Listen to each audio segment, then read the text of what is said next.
Welcome to Mega Times news బులెటిన్ల ముందుగా headlines. చదువుపై తనకున్న మమకారాన్ని మరోసారి నిరూపించిన కేంద్ర సహాయ మంత్రి Bandi Sanjay.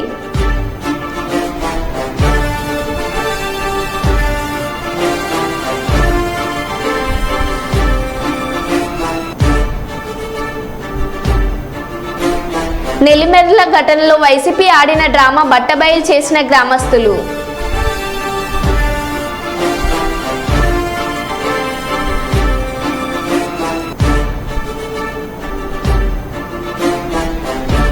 Royal official professional association ఆధ్వర్యంలో బలిజ వివాహ పరిచయ వేదిక.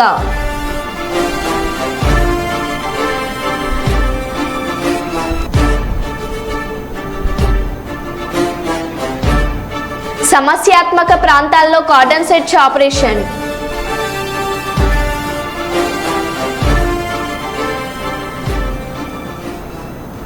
ఇక వివరాల్లోకి వెళ్తే, కర్నూలు జిల్లా సమస్యాత్మక ప్రాంతాల్లో కార్డన్ సెర్చ్ ఆపరేషన్ అసాంఘిక సంఘ విద్రోహ శక్తుల ఆట కట్టించి నేరరహిత జిల్లాగా తీర్చిదిద్దడమే లక్ష్యం.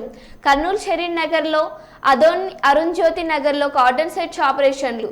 ఈ దాడుల్లో మొత్తం ఎలాంటి ధృవపత్రాలు లేని 22 ద్విచక్ర వాహనాలు, ఒక ఆటో స్వాధీనం చేసుకున్నారు. రౌడీ షీటర్లు అనుమానిత ప్రాంతాలు, అనుమానాస్పద వ్యక్తుల ఇళ్లలో విస్తృతంగా దాడులు చేస్తున్నారు.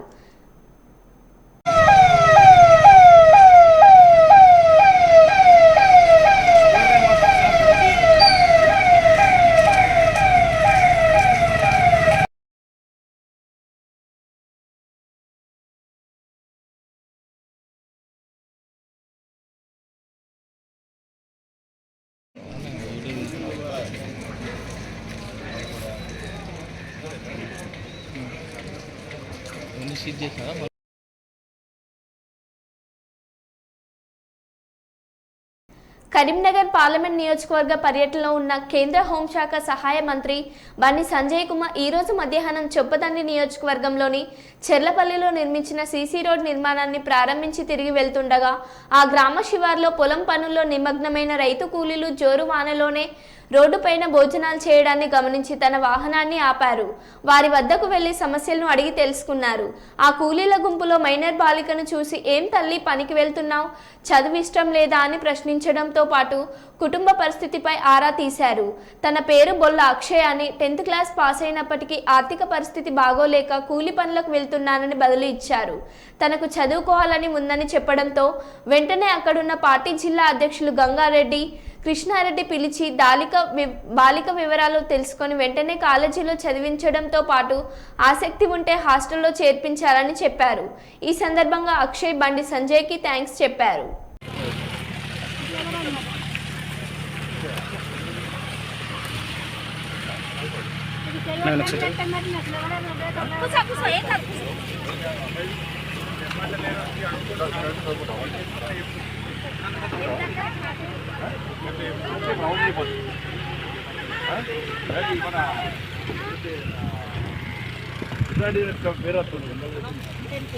ఫోన్ నెంబర్ రాసుకొని పేరు రాస్తాం కాకపోతే కదా. ఓకే చెప్పు రాసుకో, ఇది రాసుకోండి. మొబైల్ ఫోన్ చేస్తే ఇప్పుడు తిన్నాం. మళ్ళీ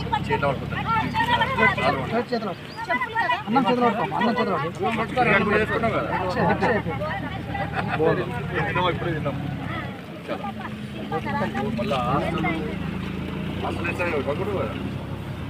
మాట్లాడవా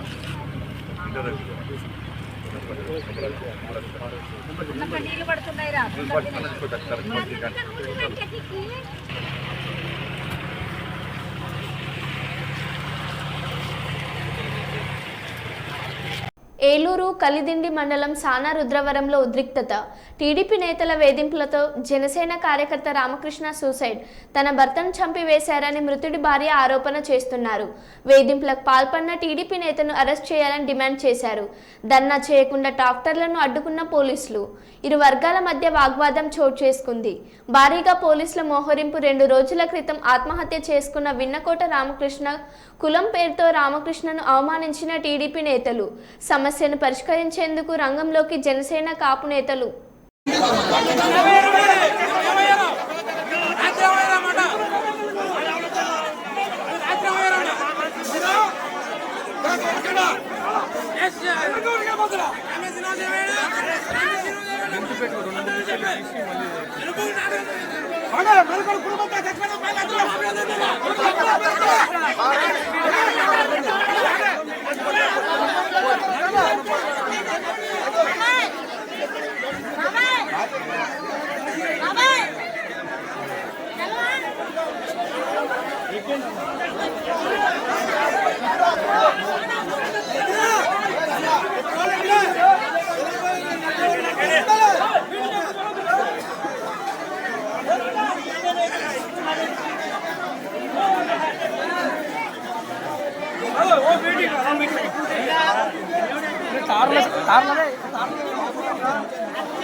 ఆయన రాలేదు గవర్నమెంట్ పవర్ అంటే వీళ్ళు ఏదైనా దేనికైనా సిద్ధపడతారో వింటారో అదే దాంట్లో ఇంట్లో ఉన్నారండి రండి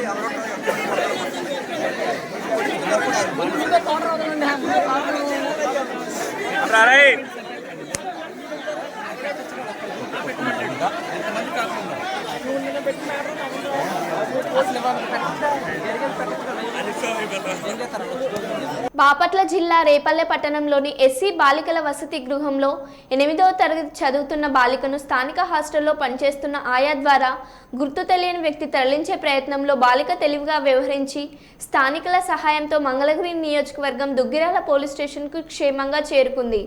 జరిగిన ఒక సంఘటనకు బాధ్యులైన వారిని శిక్షించాలని, తమ పిల్లను తమతో పాటు పంపించి వేయాలంటూ ఆర్డీఓని బాలికను తల్లిదండ్రులు కోరారు. జరిగిన సంఘటనపై రేపల్లె ఆర్డీఓ ఎస్సీ బాలికల వసతి గృహాన్ని పరిశీలించి దర్యాప్తు చేసి బాలికను తల్లిదండ్రులు వివరాలు అడిగి తెలుసుకున్నారు. జరిగిన సంఘటన పూర్తిగా ఆర్డీఓకి బాలిక విచారించగా వారిపై కేసు నమోదు చేసి వార్డెన్ని ఆయని విధుల నుండి తప్పించాలని సాంఘిక సంక్షేమ శాఖ అధికారులకు ఆదేశాంశాలు జారీ చేశారు. మనకు అమ్మాయి మళ్ళీ దొరికిందండి. మేము టేస్ట్ అమ్మాయి దగ్గర నుంచి కూడా మనము స్టేట్మెంట్స్ తీసుకుంటాము. ఇక్కడ ఉన్న ఆఫీసర్స్ దగ్గర నుంచి కూడా స్టేట్మెంట్స్ తీసుకొని detail enquiry will be taken up and ఎవరైతే ఈ మిస్డీడ్కి రెస్పాన్సిబుల్ ఉన్నారో will take the required action, departmental action as well with the need be will put of police case. పాపతో మాట్లాడారు, ఏం చెప్తున్నారు మీతో? పాప జరిగిన ఇన్సిడెంట్స్ కొంచెం డీటెయిల్ గా చెప్పడం జరిగింది అండి. In view of this sensitivity of the issue I'm not disclosing, but the good news is that పాప హెల్ అండ్ హ్యాపీగా ఉంది, no issues. I talk to the parents తో కూడా మాట్లాడడం జరిగింది, ఇక్కడ ఆఫీసర్స్ తో కూడా మాట్లాడడం జరిగింది. ప్రాపర్ గా అసలు ఏం జరిగింది అనేది ఇంకా ఫర్దర్ కంప్లీట్ గా డిపార్ట్మెంట్ ఎంక్వైరీ అయిన తర్వాత నేను మీకు ఫర్దర్ డీటెయిల్స్ షేర్. అక్కడ దొరికిన చోట కూడా దుగ్గిరాల్లో కూడా అలాంటి కేసు పెట్టలేదు అని చెప్తున్నారు, వాళ్ళు తీసుకోలేదు అంటున్నారు. నేను ఇన్వెస్టిగేట్ చేస్తాను. నేను ఒకసారి పోలీస్ తో మాట్లాడిన తర్వాత మనకు కొంచెం డీటెయిల్ రిపోర్ట్స్ వస్తుంది. Because this is the very first time నేను వచ్చి ఇంటరాక్ట్ అవ్వడం కాబట్టి. ఇంకోటి ఫర్దర్ గా ఏఎస్ఓ గారు కూడా ఇన్స్ట్రక్షన్స్ ఇవ్వడం జరిగింది, ఫ్రీక్వెంట్ విజిట్స్ చేయండి అని. అండ్ ఈ వార్డెన్స్ కి సంబంధించింది కూడా ఎవరు వస్తున్నారు, వీళ్ళ ప్రాపర్ అటెండెన్స్ అండ్ ఎవరెవరు ఉంటున్నారు, అసలు వచ్చిన మనిషి ఎవరు, వాళ్ళకి వీళ్ళకి ఏం సంబంధం ఉంది, ఈ కంప్లీట్ డీటెయిల్స్ అన్ని తీసుకుని ఐల్ గెట్ బ్యాక్. గతంలో కూడా పాప గతంలో కూడా ఇద్దరు పంపించింది, ఇదే పరిస్థితి నడుస్తుంది ముందు నుంచి అని. అంటే ఇంత ముందు కూడా ఈ ఉన్న అధికారులు ఒకసారి విజిట్ చేయకపోవడం వల్ల నిర్లక్ష్యానికి కారణం. విజిట్ చేసి ఉంటారండి, నాకు ఎగ్జాక్ట్ డీటెయిల్స్ తెలియదు ఎందుకు జరిగింది అనేది. అదే అండి exact let us get into the details. ఒక ఫైనల్ గా కంక్లూజివ్ డెసిషన్ చెప్పడం is very difficult at this point of time. We have just started. We'll take the required measures. If there are anyone held responsible, we'll take the action against them and we'll suspend the officials whosoever are there. చాలా మంది hostel wardens లోపల ఉండాలి, ఉండకుండా separate rooms తీసుకుని separate వేరే చోట నుంచి వచ్చిన పరిస్థితి చాలా ఉంది మీ డివిజన్ లోనే. ఇప్పుడు చాలా ఉంది. ఇక్కడైతే ఇవి ఉన్నట్లేదని వాళ్ళే చెప్పారు, హాస్టల్ లోనే ఉండాలి కాబట్టి నైట్ టైం కూడా. దాని మీద ఏం యాక్షన్ తీసుకుంటారు మేడం? చాలా హాస్టల్ కూడా ఇదే పరిస్థితి ఉంది.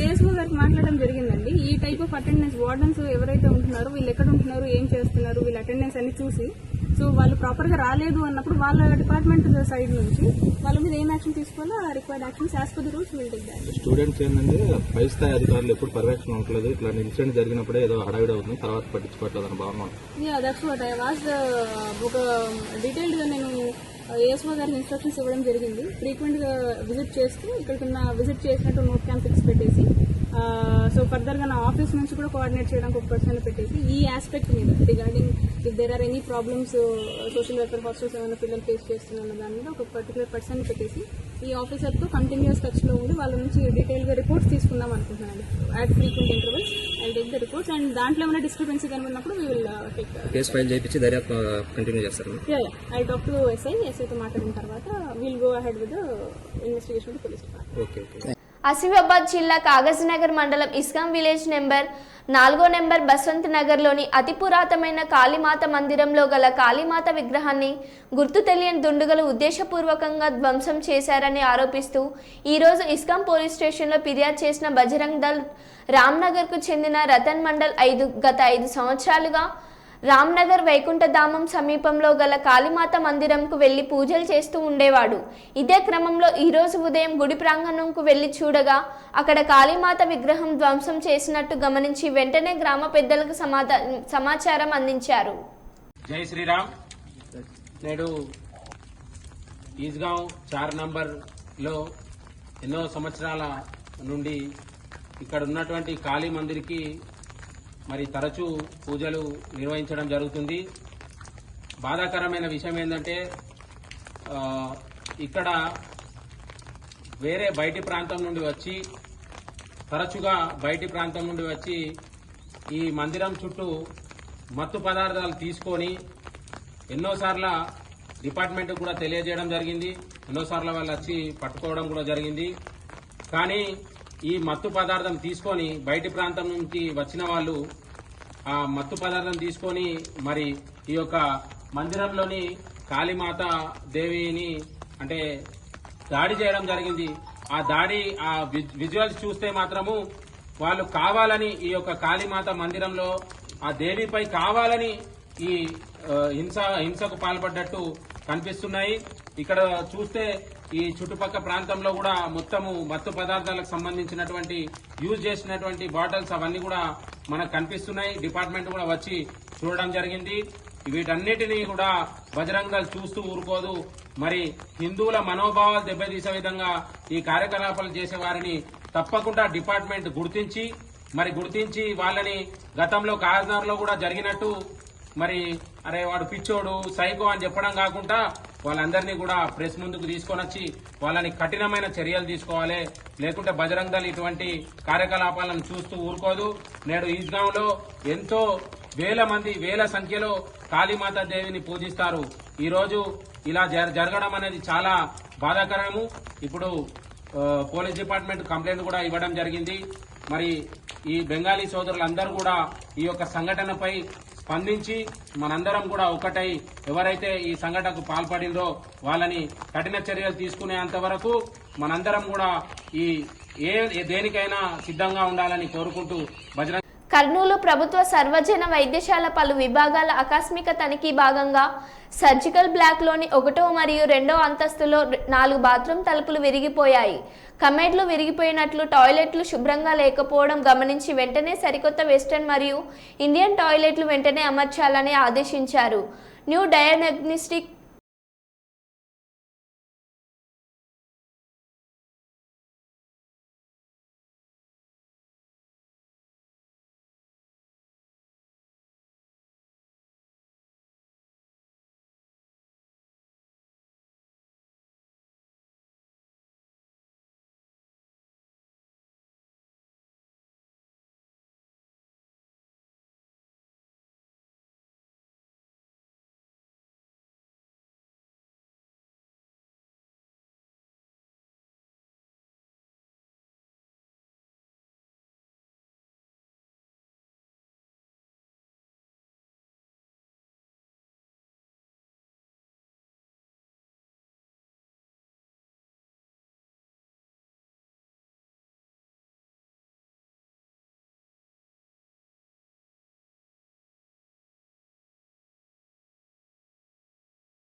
తుంగభద్ర నది తీర ప్రజలు అప్రమత్తంగా ఉండాలని సర్పంచుల సంఘం పోగు జయన్న తుంగభద్ర నది తీరాన్ని నివసిస్తున్న ప్రజలను కోరారు. ఎగువన కురిసిన భారీ వర్షాలతో తుంగభద్ర సుంకేసుల డ్యాం గేట్లు ఎత్తడంతో దిగువన సుంకేసుల డ్యాం వైపు భారీ నీరు తుంగభద్ర నది ఉధృతంగా ప్రవహిస్తుంది. తుంగభద్ర నది తీరాన కర్నూలు నగరంతో పాటు నది తీర ప్రాంత ప్రజలందరూ తుంగభద్ర నది వైపు వెళ్ళవద్దని, రజకాలు బట్టలు ఉతకడానికి వెళ్లరాదని సర్పంచుల సంఘం అధ్యక్షులు పోగు జోగన్న కోరారు.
ఎక్కువ వర్షాలు కురచడం వలన మరి తుంగభద్ర డాము నుంచి మరి ఇక్కడ దాదాపుగా శ్రీశైలం డాముకి ఎక్కువ మరి వర్షాలు కురిసినందున మరి నీటి డాములు గేట్లు ఎత్తేయడం కూడా జరుగుతుంది.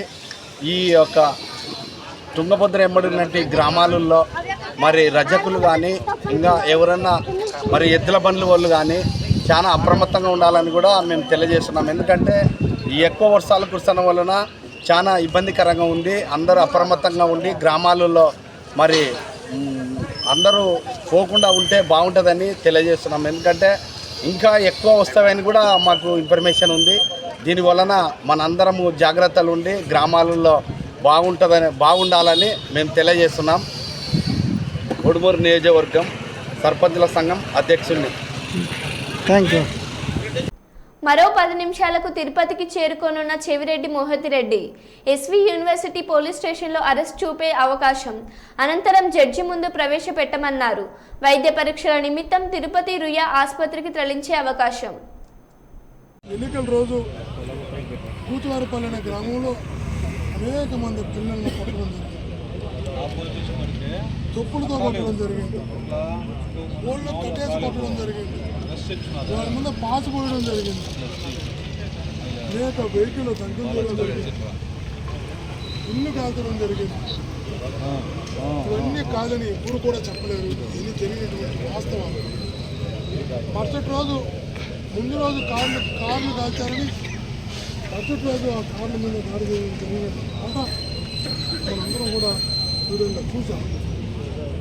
మనిషి మీద దాడి జరగలేదు అని ప్రతి పోలీసు కానిస్టేబుల్ తెలుసు, తెలుగుదేశం పార్టీ ఉన్న ప్రతి కార్యకర్త కూడా తెలుసు. దాని మీద దాడి జరగలేదు.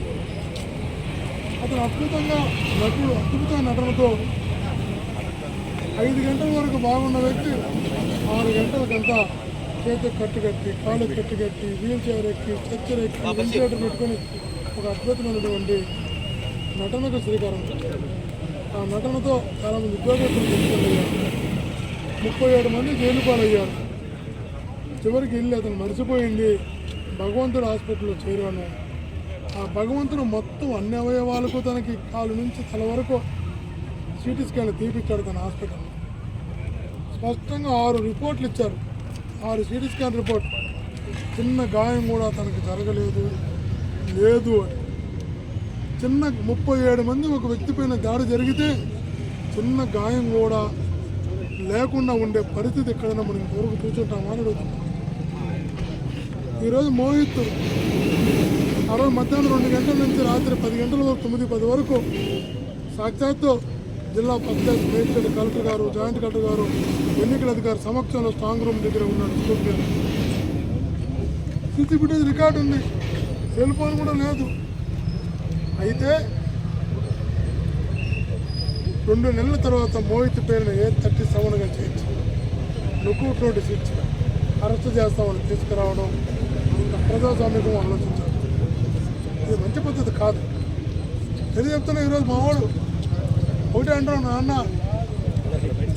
నేను కూడా ప్రజా పోరాటాలకు సిద్ధమవుతా, ఏమీ తెలియని నన్ను, ఏ సంబంధం లేని నన్ను, అతను అంకుల మీదే గొడవ జరగలేదు, అంకుల మీదే దాడి జరగలేదు. అటువంటిది నా స్నేహితుడు పెళ్ళికి నేను పోతుంటే వాళ్ళు మార్నింగ్ పడుతూ వాళ్ళ స్నేహితుడు పెళ్ళి ఈరోజు దుబాయ్లో, ఆ పెళ్ళి చూసుకుని వాళ్ళు రాత్రికి వెనక్కి రావాలి. ఈవెన్ 11 గంటల 10 నిమిషాలు ఎయిర్ ఇండియా ఫ్లైట్, ఎల్లుండి సిటీ పోవాలి అందరం కలిసి. గత 7 రోజులుగా మీ దగ్గరే ఉన్నాడు మోహిత్, మీరు అరెస్ట్ చేసుకొని ఉండొచ్చు. కావాలని సెన్సేషన్ చేయాలని ఎవరినో మెప్పించడం కోసం, మెప్పు కోసం చేతుడు దుర్మార్గం ఆలోచన ప్రజలు క్షమించరు. పోరాటాలు సిద్ధపడుతున్నాం, ప్రజా పోరాటాలు సిద్ధపడుతున్నాం. ఆలస్యమైనా కూడా ఈ రాష్ట్రానికి చంద్రగిరి నియోజకవర్గం నుంచి ప్రజా పోరాటం ప్రారంభమవుతుందని హెచ్చరిస్తున్నాం.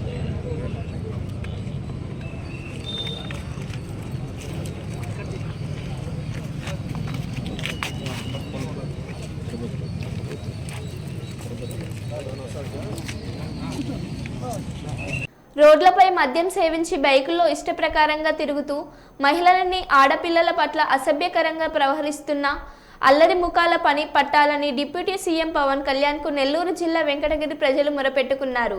వెంకటగిరిలోని ఎన్టీఆర్ కాలనీకి చెందిన రాయని బుజ్జయ్య అనే వ్యక్తి ఓ న్యాయవాది ద్వారా డిప్యూటీ సీఎంకి లేఖ రాశారు.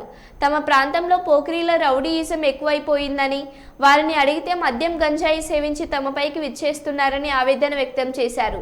2 సార్లు పోలీసులకు ఫిర్యాదు చేసిన ఫలితం లేకుండా పోతుందని ఆవేదన చెందుతూ పవన్ కళ్యాణ్కి లేఖ రాయడంతో ఇవాళ జనసేన కార్యాలయంలో ఫిర్యాదులు స్వీకరిస్తున్న పవన్ కళ్యాణ్ ఈ ఫిర్యాదును చూసి వెంటనే జిల్లా ఎస్పీకి ఫోన్ చేసి రంగంలోకి దిగారు. సార్, తిరుపతి జిల్లా వెంకటగిరి 6వ వార్డు సార్ మాది. నా పేరు రాయని బుజ్జయ్య. నేను ఎలక్ట్రీషియన్ వర్క్ చేస్తాను. మా పాప, చిన్న పాప 10th క్లాసు, పెద్ద పాప ఇంటర్మీడియట్ 2nd ఇయర్ చదువుతుంది. ఆ పిల్లలు సండే కానీ హాలిడేస్లో కానీ ఇంటి దగ్గర ఆడుకుంటూ ఉన్నా కానీ, ట్యూషన్కి వెళ్తూ ఉన్నా, స్కూల్కి వెళ్తూ ఉన్నా కూడా, కాలేజీలకు వెళ్తూ ఉన్నా కూడా ఇక్కడ కొంతమంది మగపిల్లల వల్ల చాలా డిస్టర్బెన్స్గా ఉంది.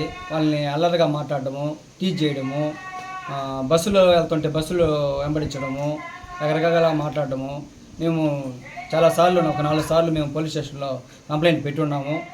ఎస్ఐ గారు వచ్చున్నారు, సిఐ గారు వచ్చారు, మాట్లాడేసి వెళ్ళారు. ఈరోజు కూడా సిఐ గారు వచ్చారు మధ్యాహ్నము, ఈ మధ్య కూడా వచ్చారు. నైట్ డ్యూటీలో వచ్చినప్పుడు కూడా మాట్లాడేసి వెళ్తున్నారు. అందుకని వీళ్ళు మాట్లాడి అన్నీ చేస్తున్నారు. పిలిపించి మమ్మల్ని కూడా స్టేషన్కి పిలిపించి కూడా మాట్లాడుతున్నారు. సరే, వాళ్ళ మీద ఏంటంటే వాళ్ళకి భయం లేకుండా తిరుగుతూ ఉండి బైకులో తిరగడము. చిన్నపిల్లలు కూడా 2 సంవత్సరాల పిల్లలు, 3 సంవత్సరాల పిల్లలు కూడా రోడ్లు ఆడుకోవాలంటే కూడా భయపడే విధంగా అయిపోయినది మా రోడ్లలో. అందుకని మేము పవన్ కళ్యాణ్ గారికి తెలియజేయడం జరిగింది. తెలియజేసి మేము పెట్టుకున్నాము. అందుకని మా విధిలోనే మా పిల్లలకే కాకుండా ఇంకే పిల్లలకు కూడా ఎటువంటి ఇబ్బంది కలగకుండా, వాళ్ళ వల్ల ఎటువంటి ఆపద లేకుండా ఉండాలని చెప్పని, జాగ్రత్తగా ఉండాలని వాళ్ళకి అప్లై చేసుకున్నాము. స్పందించినందుకు థ్యాంక్స్ అండి సార్. శ్రీకృష్ణ జయంతి వేడుకల గురించి సన్నాహక సమావేశం ఈరోజు నంద్యాల చెక్పోస్ట్ దగ్గర ఉన్న శ్రీకృష్ణ మందిరంలో జరిగింది. ఈ సమావేశానికి 40 మంది యాదవులు హాజరై తమ విలువైన సూచనలు, సలహాలు అందజేశారు. ఈ సమావేశంలో అందరి సూచన మేరకు 25వ తారీఖు 8వ నెల 2024న రాత్రి పూజా కార్యక్రమాలు నిర్వహించాలని, 26వ తారీఖు 8వ నెల 2024న ర్యాలీ సమావేశం నిర్వహించాలని తీర్మానించడం జరిగింది. ఈ సమావేశంలో వివిధ కార్యక్రమాలకు సంబంధించిన ఆర్థిక సమయాన్ని సమావేశానికి వచ్చిన యాదవ సోదరులు ప్రకటించడం జరిగింది. ఈ సమావేశానికి తదితరులు పాల్గొన్నారు. శ్రీకృష్ణ జయంతి ఉత్సవ కమిటీ, కర్నూలు.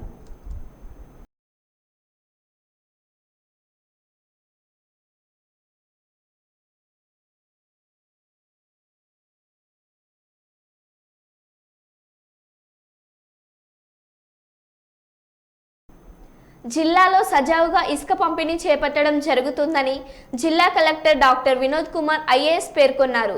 శనివారం రాయదుర్గం మండలంలోని జుంజురాంపల్లి గ్రామం వద్దనున్న ఇసుక స్టాక్ పాయింట్ను జిల్లా కలెక్టర్ తనిఖీ చేశారు. ఈ సందర్భంగా జిల్లా కలెక్టర్ మాట్లాడుతూ జిల్లాలో ఇసుక పంపిణీకి సంబంధించి ఎలాంటి ఇబ్బందులు రాలేదన్నారు. జిల్లాలో ఉన్న ఒకే ఒక స్టాక్ యార్డ్ జుంజురాంపల్లి స్టాక్ యార్డ్ అని ఇక్కడ దాదాపు 58,160 మెట్రిక్ టన్నుల ఇసుక నిల్వ చేసే అవకాశం ఉండగా ఇప్పటి వరకు 16,226 మెట్రిక్ టన్నుల ఇసుక పంపిణీ చేయగా స్టాక్ యార్డ్లో 41,934 మెట్రిక్ టన్నుల ఇసుక నిల్వ ఉందన్నారు. ఉచిత ఇసుక కార్యక్రమం కింద ఇసుక రీచ్ నుంచి డిపో వరకు ఇసుకను తేవడం, లోడింగ్ ఛార్జీలు మరియు రాయల్టీ ఛార్జీల మొత్తం కలిపి 1 మెట్రిక్ టన్ ఇసుక 195 రూపాయలకు అందిస్తామన్నారు. ఇసుక పంపిణీ ఆంధ్రప్రదేశ్ రాష్ట్రంలోనే అందుబాటులో ఉందని, ఇంటర్ స్టేట్ అందుబాటులో ఉండదన్నారు. అన్ని శాఖల అధికారులు, పోలీస్ శాఖ, ఇరిగేషన్, రెవెన్యూ కలిసి ఎటువంటి ఇబ్బందులు లేకుండా ఇసుక పంపిణీ చేపట్టడం జరుగుతుందని తెలిపారు. ఇన్స్పెక్షన్కి రావడం జరిగింది. సో జిల్లాలో ఉన్నటువంటి ఒకే ఒక్క స్టాక్ యార్డ్ జుంజురాంపల్లి స్టాక్ యార్డ్లో దాదాపు 56,000 మెట్రిక్ టన్స్ ఉంటే ఇప్పుడు దాదాపు 40,000 మెట్రిక్ టన్స్కి వచ్చాము. సో ఉచిత ఇసుక కార్యక్రమం కొత్త ప్రభుత్వం ఏర్పాటైన తర్వాత ఇచ్చింది ఏముంది, దాని బాగా 1 మెట్రిక్ టన్కి. సో ఇప్పుడు దాకా చాలా సజావుగా జరుగుతూ ఉంది, ఎటువంటి ఇబ్బంది రాలేదు. అలాగే ఇది ఆంధ్రప్రదేశ్లో మాత్రమే ఇది అందుబాటులో ఉంటుంది, ఇంటర్ స్టేట్ అనేది ఉండదు. అలాగే అన్ని డిపార్ట్మెంట్స్, పోలీస్ వాళ్ళు, ఇరిగేషన్ అందరూ కూడా, రెవెన్యూ డిపార్ట్మెంట్ అందరూ సేరి ఎక్కడ కూడా ఎటువంటి ఇబ్బందులు రాకుండా చేస్తున్నాం. ఇందులో ఎక్కడైనా ఏమైనా సమస్యలు వస్తే దయచేసి district mines and geology officer ఆయన దృష్టికి తీసుకొస్తే వెంటనే చర్యలు కూడా తీసుకుంటామని తెలియజేస్తున్నాము. ముఖ్యంగా అనంతపురం జిల్లాలో ఇల్లు కట్టడానికి ఇది వాడుతున్నారు. కొద్దిగా పత్తికొండ, కర్నూలు దగ్గర కొంతమంది తీసుకెళ్తే కొంతమంది సత్యసాయిలో కూడా తీసుకెళ్తున్నారు. అలాగే ప్రతి వారం ఇసుక గురించి ఉన్నటువంటి వివిధ స్టాక్ యార్డ్లు, తర్వాత కొత్తగా ప్రపోజ్ చేసినటువంటివి కూడా కలెక్టర్ గారు ఇన్స్పెక్షన్ చేయడం జరుగుతుంది. ఇలా ఈ ఉచిత ఇసుక కార్యక్రమాన్ని సజావుగా జరగాలని కోరుతున్నాను. మరో బులెటిన్లో మళ్ళీ కలుద్దాం. Stay tune.